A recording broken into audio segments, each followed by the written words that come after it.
You know what I was, for whatever reason, I went down this weird rabbit hole, couldn't sleep the other night. You know what the oldest religion in the world is? Hold on.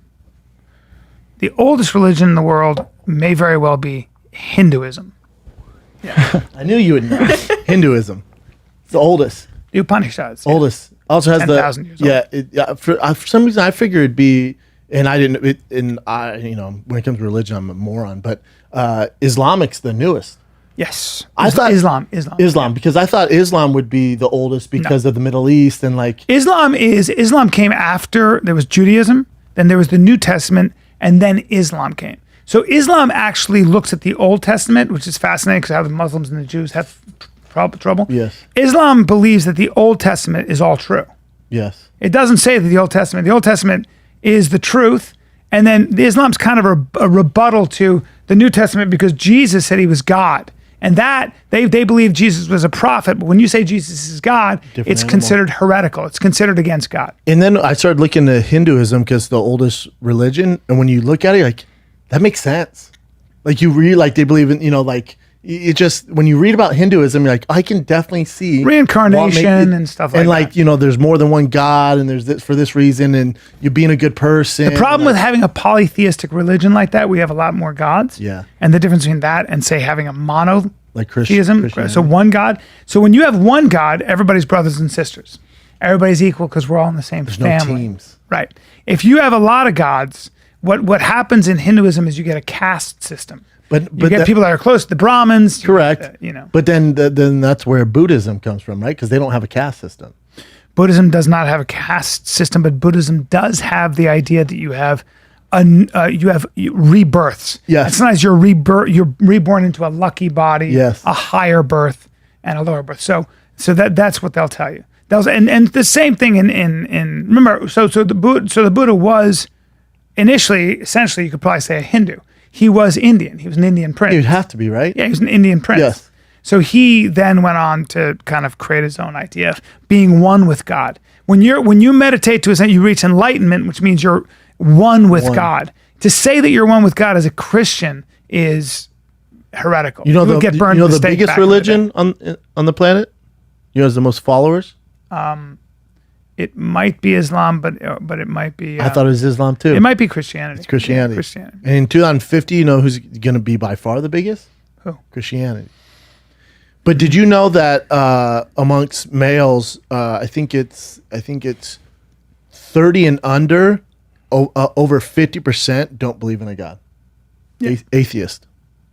I think the more to see that poll. I think the more with like online and people having data and and a lot of I didn't grow up that religious, so I'm not that religious, and my kid's probably not going to grow up. So the more we get away from the old days of going to church every Sunday, I think you get more of that. Yeah. Well, I'm not saying it's the right thing. I'm just saying they say the more educated you are, the less religious you become.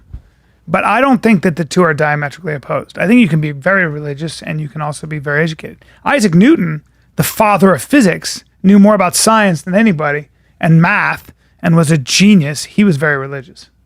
So, yeah, I guess if you're that smart and you believe in science, there's room for science. It'd be hard to believe in. Well, there's room for science and myth and the power of myth, the truth of myth, the idea that doing the right thing is better than doing the wrong thing, and that the path to least resistance is walking a righteous path, right? So that would be the idea.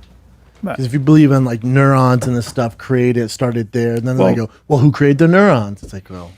Age-old debate. Yeah, right? Age-old debate. But it's interesting. And when I was looking at religion, I thought Islam would be by far the biggest because so many Muslims, in the Middle East and China and India, and all this, I figured but all of Christianity South America is so big. All of South America Christian, most of the United States Christian. So big. Europe is a Christian nation, Christian continent, pretty much. Yeah. All of Russia, and huge Christian populations in like Korea, in probably even China. Did you guys grow up going to church, Kat? No, I was raised Buddhist. That's cool. Mm-hmm. Are you still Buddhist? Yeah, but I'm not very religious. I'll go to the temple once in a while. When I read up on Buddha, especially as I'm older, I'm like, that makes more sense to me than any of these other religions. It just, for me, it makes more sense to me. Yeah. Chin, did you grow up going to church? I think for a little while. Christian too, but I don't really practice, you know. Yeah. But yeah, for a little while, but then we stopped. What about you guys? I mean, I've been to church once, twice. I want. My parents just did, and my grandparents kind of were like, oh. Yeah. I went a bunch of times when I was younger. Then when me and my brother got old enough, we're like, dude, what are we hate this. Yeah. We threw the biggest fits. My dad was like, all right, let's stop going. And then, you know, I would go to a Bible study when I first moved to LA twice a week for like a year and a half. With Tim Tebow. Oh, wow. Yeah. You know, there is a lot of value in it.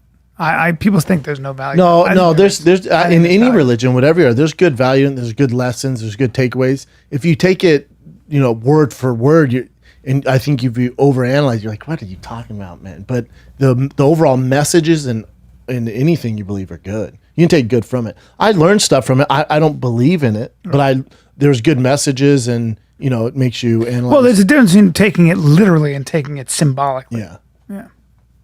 So there we have it. Yeah, I stopped going when I was talking to someone who's part of the group, and they're like, you know, it's important that you convert and accept Jesus in your life. I'm like, yeah, I hear you, man. You know, and they go, because you know, if you don't, I go, what do you mean? I go, well, my dad and my brother, they're atheists. They don't believe it. And they go, then they're going to hell. Yeah. I went, oh, I'm not coming back. You're using fear. Yeah, well, I'm not coming back. That's not true. Yeah. But to them, thanks. it's true. Jordan Peterson does a very good job of creating space for both religion and science and meshing the two. That's what his contribution has been. He's amazing. I mean, he's very religious, but also very scientific. Interesting. And he makes a fucking great I need to argument listen for more it. to him. And Yuval Harari in his book Sapiens does the same thing. I have Sapiens, Yeah. yes. The power of story and how that can make a huge difference. Yeah. So there we have it, ladies and Interesting. gentlemen. I'm telling you this right now. Yeah. Watch your tone. Okay. What's going to happen? What are you going to do? Use some of that boxing you've been doing? Don't you fucking disrespect.